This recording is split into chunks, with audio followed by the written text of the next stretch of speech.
오늘을 읽는 책, 문학평론가인 국민대학교 국문학과 정선태 교수와 함께합니다.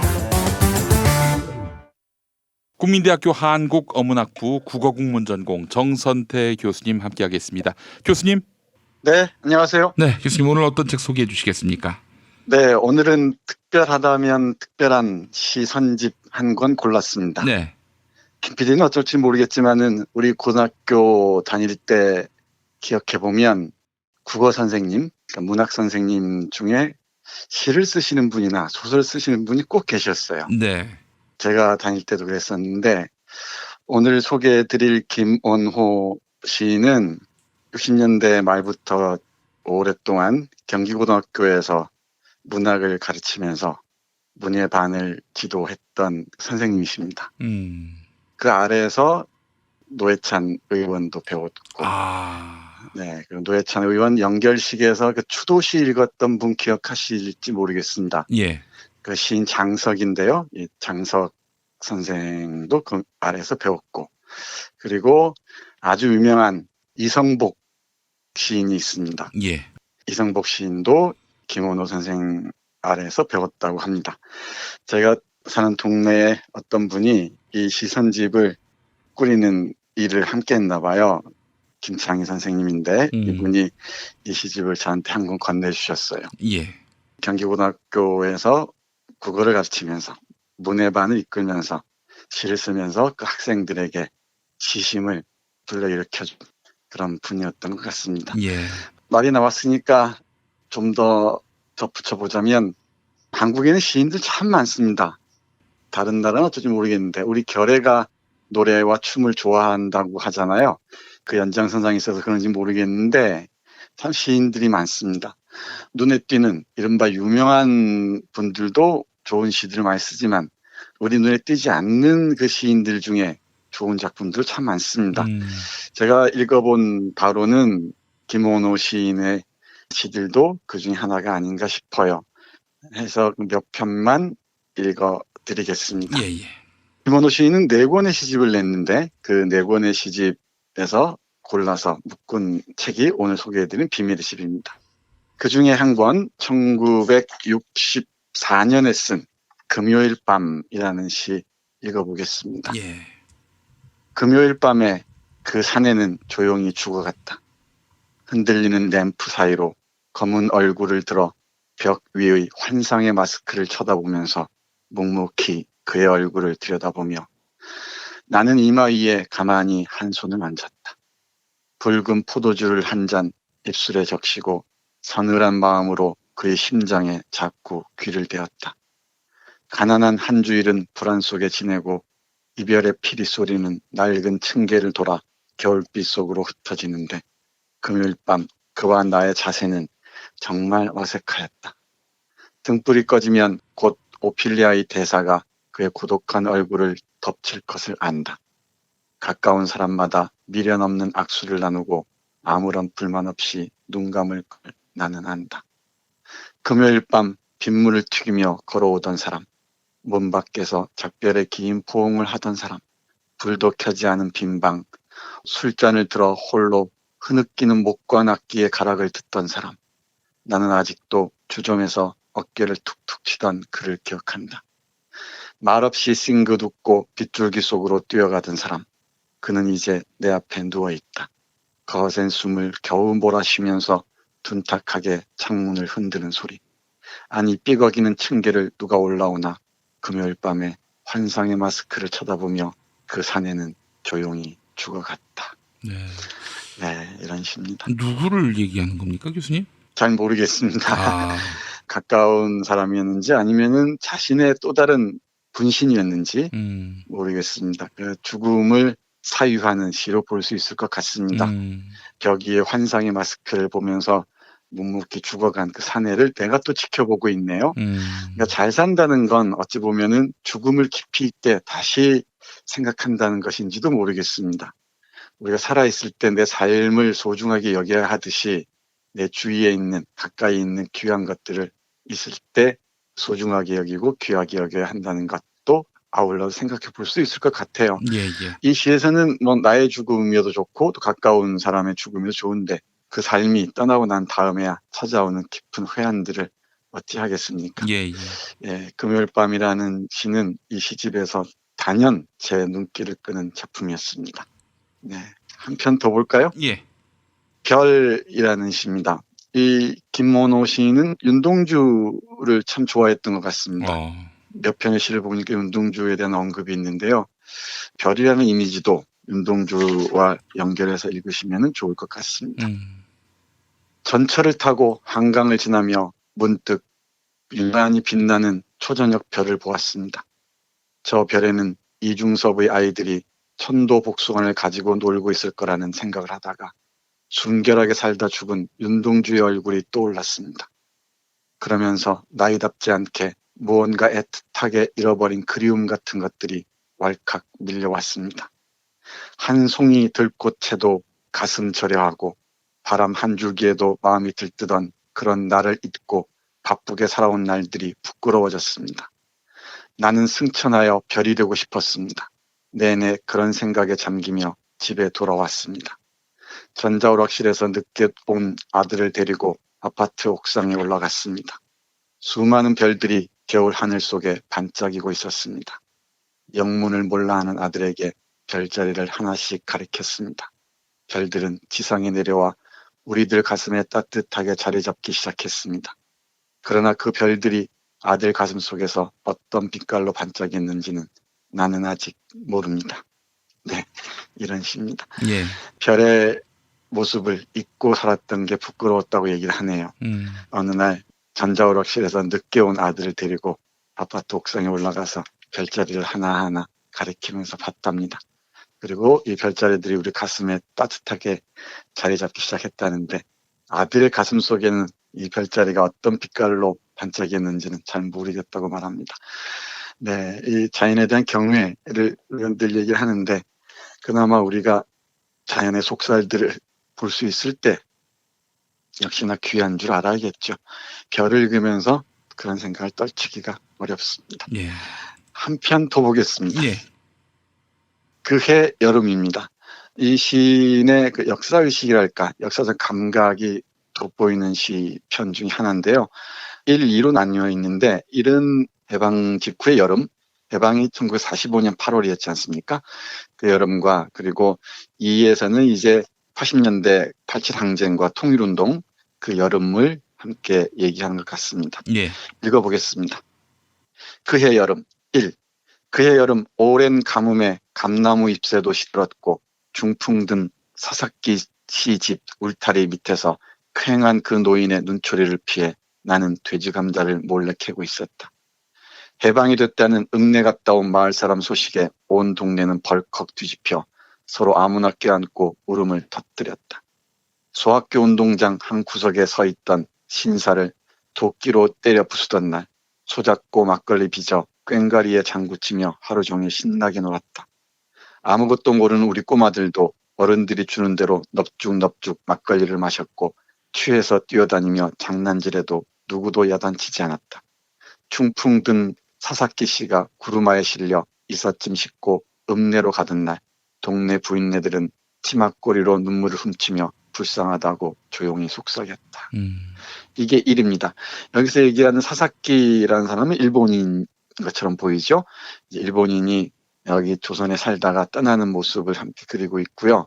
해방의 기쁨을 아이들이 막걸리를 함께 마시면서 즐겼다는 식으로 표현하고 있습니다. 그의 여름 2도 이어서 보겠습니다. 그의 여름 임진각 가는 홍제동길에 장맛비는 세차게 쏟아지고 아스팔트 위에 대학생들이 겹겹이 누워 우리의 소원은 통일 노래를 목이 쉬게 부르고 있었다. 최루탄은 뽀얗게 터지고 사람들은 우산도 팽개친 채 손수건으로 눈을 가리고 울면서 빗속으로 뛰어갔다. 전쟁이 터지던 그날 목이 쉬게 군가를 부르며 트럭에 실려 총 한 자루 없이 미아래 고개로 가던 젊은이들이 생각났다. 최루탄 연기를 피해 울면서 나는 골목길을 혼자 걷고 있었다. 비는 어느새 그치고 문득 고개를 치켜들었을 때 나는 분명히 보았다. 교회 첨탑 십자가에 슬픈 얼굴을 하고 있는 윤동주의 얼굴을. 네, 그의 여름 두 편이었습니다. 하나는 해방의 풍경, 그리고 또 하나는 80년대 통일운동하는 대학생들의 모습을 그리고 있습니다. 예. 이런 역사의식, 또 역사 감각이 개인의 저정성과 만날 때 빚어지는 게 바로 우리 역사를 살아가는 삶이 아닌가 싶습니다. 예. 정말 건조하게 투쟁하는 게 아니고 이런 문학적 감수성, 개인적 서정성이 밑받침될 때 그 싸움은 훨씬 더 설득력 있는 깊이를 확보할 수 있을 것 같다고 생각을 해요.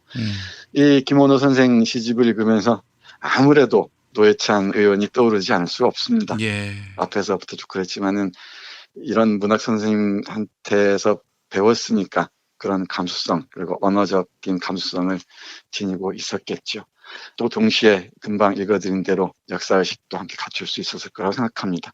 문학이 하나의 도피의 수단이라면은 그리고 문학이 하나의 개인의 성을 쌓는 게 아니라면은 늘 역사와 교감해야겠죠. 예. 그 과정에서 누구나 자신뿐만 아니고 자신 주위에 있는 사람들의 삶까지 아우르는 게 진정한 시의 세계가 아닌가 싶습니다. 그리고 이 시집에서 가장 돋보이는 작품 중에 하나, 맨 마지막에 발문을 쓴 그 이성복 시인이 가장 높이 평가한 비밀의 집이라는 시 읽어드리겠습니다. 예. 누구에게나 비밀의 집은 있을 수 있겠죠. 특히 어린 시절에 쌓아 올렸던 집들이 다 있을 겁니다. 근데 채 쌓아 올리지 못한 미완성인 채로 남은 집들이 대부분일 거예요. 그럼에도 개인들은 누구나 비밀의 집을 쌓겠죠. 예. MB 같은 사람은 돈으로 쌓는 그 비밀의 집 같은 거겠죠. 근데 저 교수님 뜬금없이 질문 드리는 건데 이명박 씨가 그래도 한일 수교 운동도 반대했고 과거 인터뷰를 보니까 말이죠. 프롤레타리아 혁명에 대해서도 일부분 관심이 있었던 것 같아요. 뭐 나중에 자기가 이제 좌파의 늪에서 헤어나왔다라고 얘기는 했습니다만은 그런 사람이 보수화될 수는 있다고 보지만 이렇게 돈에 환장한 사람으로 바뀐다는 거는 이게 도무지 이해가 안 됩니다. 저도 이해가 안 갑니다. 아무리 가난에 대해서 극한의 어떤 그런 좌절감을 갖는다 하더라도 완전히 미친 사람처럼 변모할 수 있다는 거는 망치를 맞지 않고서 어떻게 사람이 저렇게 바뀌나 싶어요. 아마 망치를 맞았을 겁니다.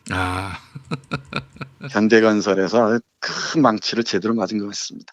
제가 어떻게 말씀드릴지 모르겠는데 사람이 이념이 없이는 살 수 없다고들 얘기를 합니다. 근데 그게 교조적인 이념이 아니고 자기 삶의 방향성이랄까요? 큰 흐름을 밀고 나갈 수 있는 그런 이념일 때는 하나의 액세서리가 아니라 내 삶의 일부로서 깊은 의미를 지닐 수가 있죠.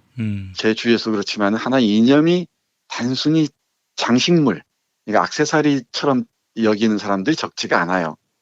일단 폼이나 보이는 거죠. 예. 그런 사람들은 제 언어로 얘기하자면 10분의 10이 폼인 사람들입니다. 그러니까 내공을 갖추지 못한 이념의 속살들을 들여다보지 못한 사람들이 이념의 껍질만 가지고 자신들을 장식하는 게 아닌가 싶고요. 그런 사람들은 자기 이해관계에 따른 어떤 계기만 주어지면은 그 껍데기는 금방 벗어버리죠. 뭐 그런 사람들 많습니다. 예. 뭐 예를 들지 않아도 잘 아시겠지만 하태경 같은 사람들 대표적인 사람들이죠. 그리고 뭐 우리 뭐 김문수는 어찌 하겠습니까? 떠올려 보십시오. 그 사람들의 젊었을 때 활동들의 그 진정성을 이해할 것도 같지만은 그건 제가 보기에는 장식물, 액세서리에 지나지 않았던 것이 아닌가 그런 생각을 할 수밖에 없습니다. 저는 지금 더불어민주당 당대표 후보로 나온 이해찬 후보가 과거에 했던 말이 그야말로 이건 어록이다. 그 전에 또 이런 말을 한 사람이 있었는지는 모르겠습니다만은 하여간 실망하면 좌절하고 좌절하면 변절한다. 네, 훌륭한 말씀입니다. 실망과 좌절을 견딜 수 있을 만큼 그 이념에 대한 깊이 있는 이해가 있어야 되고요. 네. 그리고 그 이념들이 이념으로만 있는 게 아니고 이념이 육체성을 지닐 때, 그러니까 현실과 만나는 접점들을 마련할 때야 비로소 이념이 빛을 발할 수 있는 거죠. 근데 그걸 단순히 나를 잠깐 빛나게 해주는 것으로 받아들일 때 그 험하게 이를 데가 없습니다. 네. 좋은 시 읽다가 또 옆으로 샜습니다. 예. 미안합니다. 비밀의 집 읽으면서 이 방송 들으시는 분들이나 우리 김 PD나 저나 우리에게 비밀의 집은 무엇이었는지 그리고 또 무엇인지 한 번쯤 생각해 봤으면 좋겠습니다. 예. 읽어보죠. 예. 언제부턴가 내 가슴 속에 비밀의 집을 한 채 짓고 있었습니다. 벽돌 한 장씩 쌓아 올리며 온갖 아름다운 생각을 다 떠올렸습니다. 방은 하나만 만들고 창문도 하나만 만들기로 했습니다. 방 안 가득히 그림과 책으로 채우고 심심할 땐 하모니카를 불기로 했습니다. 그 가슴을 설레게 하던 영원히 젊은 데미안처럼 살고 싶었습니다. 그러나 세월이 가도 그 집은 완성되지 못하고 나는 오랜 동안 그 집을 까맣게 잊고 있었습니다. 문득 생각이 떠올라 그 집을 찾아가면 거미줄이 쳐 있고 먼지만 뽀얗게 앉아 나는 그 집을 허물고 새로 짓기로 했습니다. 이번엔 좀 어른 같은 생각을 가지고 멋있는 집을 짓기로 했습니다. 그러자 온갖 음흉한 생각이 다 떠올랐습니다. 많은 사람들이 이상한 눈빛으로 나를 보는 것 같았습니다. 나는 태연스러운 표정을 짓기가 어려웠습니다. 집을 지을 생각을 지워버리기로 했습니다. 그 후 벽돌 한 장 더 쌓은 적 없지만 낮에는 햇빛이 환히 비추고 밤에는 별빛이 내리비치는 짓담한 비밀의 집 한 채가 아직까지 내 가슴 속에 남아 있습니다. 네, 이렇게 끝나는 비밀의 집입니다. 네. 몇 번씩 쌓다가 허물고 또 쌓다가 말고는 잊고 그렇기도 하는 또 비밀의 집이겠죠. 네. 이런 미완의 집일망정 이런 비밀의 집을 상상하는 게 또 우리의 삶의 과정을 지탱하는 것인지도 모르겠습니다. 이 시집 맨 뒤에 보면은 김원호 선생님께서 배운 시인 이성복의 짤막한 시평이 실려 있습니다. 비밀의 집에서 들려주는 불의 이야기라고 실려 있는데 이성복 시인은 시도 워낙 잘 쓰지만은 산문도 참 잘 씁니다. 이성복 시인이 김원호 시인에 대해서 어떻게 얘기했는지 짧게 읽어드리고 마무리하겠습니다. 김원호 시인의 시세계의 한 울각을 답사하는 여정을 마감하는 이쯤에서 우리는 조심스러운 가설 하나를 내어보고자 한다. 즉 모든 시의 본질은 젊음과 사랑이 있다는 것. 사랑의 시는 결코 유치하거나 미성숙한 시가 아니라 시대와 공간을 넘어 모든 시의 본질이 될 수 있다는 것. 한 시인의 초기 시가 그의 대표작이 된다는 것은 결코 폄하의 말이 아니라 시라는 장르의 영구적 속성이라는 것. 그런데 젊음과 사랑은 본 뒤 잠시 왔다가 다시 돌아오지 않는다는 것. 어쩌면 아직 오지도 않았거나 이미 왔다 가버렸는지도 모른다는 것. 진정한 천국은 잃어버린 천국이듯이 진정한 비밀의 집은 이미 잃어버린 집이며 진정한 사랑의 시는 잃어버린 시라는 슬픈 예감으로 이 글을 마무리하도록 하자. 라고 정말 이성복 시인답게 마무리를 합니다. 우리 노회찬 의원이 배웠고 또 훌륭한 제자들을 둔 김원호 선생의 시집 비밀의 집 소개해드렸습니다. 예. 소개해드리지 못한 좋은 시편들도 참 많습니다. 기회 닿으면은 한 편씩 읽어보시면은 우리 어린 시절의 추억과 사랑과 기억들을 한 올 한 올 자아 올릴 수 있지 않을까 생각을 합니다. 예, 알겠습니다. 자, 정선태 교수님 한 주 동안 고생하셨습니다. 네, 고맙습니다. 네, 다음 주에 또 뵙겠습니다.